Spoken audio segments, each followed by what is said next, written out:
नमस्कार. आज आपण श्री समर्थ रामदास स्वामींच्या मनाचे श्लोक क्रमांक 10चा अर्थ, त्याचे मार्गदर्शन आणि प्रेरणा जाणून घेणार आहोत. या श्लोकामध्ये श्री समर्थ रामदास स्वामींनी आपल्याला ईश्वर प्रेम, आत्मसमर्पण आणि विवेकाचे महत्त्व सांगितले आहे. चला तर मग त्यांच्या विचारांमधून जीवनाचा मार्ग समजावून घेऊया. श्लोक वाचन. सदा सर्वदा प्रीतिरामी धरावी, सुखाची स्वये सांडी जीवी करावी, देहे दुःख ते सुख मानित जावे, विवेके सदा स्वस्वरूपी भरावे. श्लोकाचा अर्थ. सदा सर्वदा प्रीतिरामी धरावी. श्री समर्थ रामदास स्वामी आपल्या मनाला सांगतात की सदैव आणि सर्वदा श्रीरामांच्या प्रती प्रेम धरावे.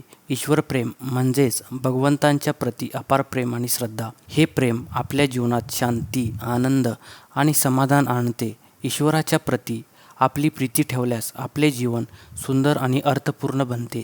सुखाची स्वये सांडी जीवी करावी. आपले सुख, इच्छा आणि मोहांना त्यागून ईश्वरासाठी आपले जीवन समर्पित करावे. आत्मसमर्पणाच्या भावनेतून आपण खऱ्या सुखाचा अनुभव घेतो. भगवंतांच्या सेवेत आपले जीवन व्यतीत केल्यासच आपल्याला खरे समाधान आणि सुख प्राप्त होते. देहे दुःख ते सुख मानित जावे.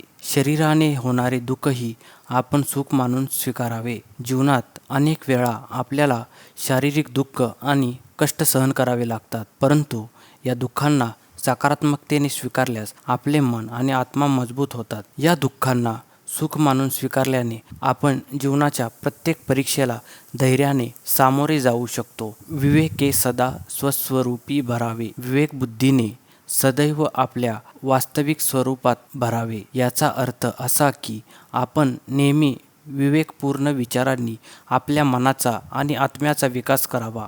विवेक बुद्धीने आपले जीवन मार्गदर्शित केले तरच आपण सन्मार्गावर चालू शकतो. विवेकपूर्ण विचारांनी आपले जीवन शुद्ध आणि सन्मार्गावर टिकवले पाहिजे. श्री समर्थ रामदास स्वामींचे हे विचार आपल्याला प्रेरणा देतात की जीवनात सदैव ईश्वर प्रेम ठेवावे, आत्मसमर्पणाच्या भावनेतून जीवन व्यतीत करावे, शारीरिक दुःखांना सकारात्मकतेने स्वीकारावे आणि विवेकबुद्धीने जीवन मार्गदर्शित करावे. हे गुण आपल्याला जीवनात शांती, आनंद आणि समाधान देतात. सन्मार्गावर चालून ईश्वराच्या सेवेत आपले जीवन समर्पित करून आपण खरे सुख आणि शांती प्राप्त करू शकतो. श्री समर्थ रामदास स्वामींच्या या श्लोकातून आपण खूप काही शिकू शकतो. सदैव ईश्वर प्रेम ठेवणे, आत्मसमर्पणाच्या भावनेतून जीवन व्यतीत करणे, शारीरिक दुःखांना सकारात्मकतेने स्वीकारणे आणि विवेकबुद्धीने जीवन मार्गदर्शित करणे हेच आपल्या जीवनाचे मूळ उद्दिष्ट असावे. या गुणांनी आपले जीवन सुखी, समृद्ध आणि शांततामय होईल. हा श्लोक जीवनात सकारात्मकता आणि प्रेरणा आणण्यासाठी एक महान मार्गदर्शक आहे. धन्यवाद.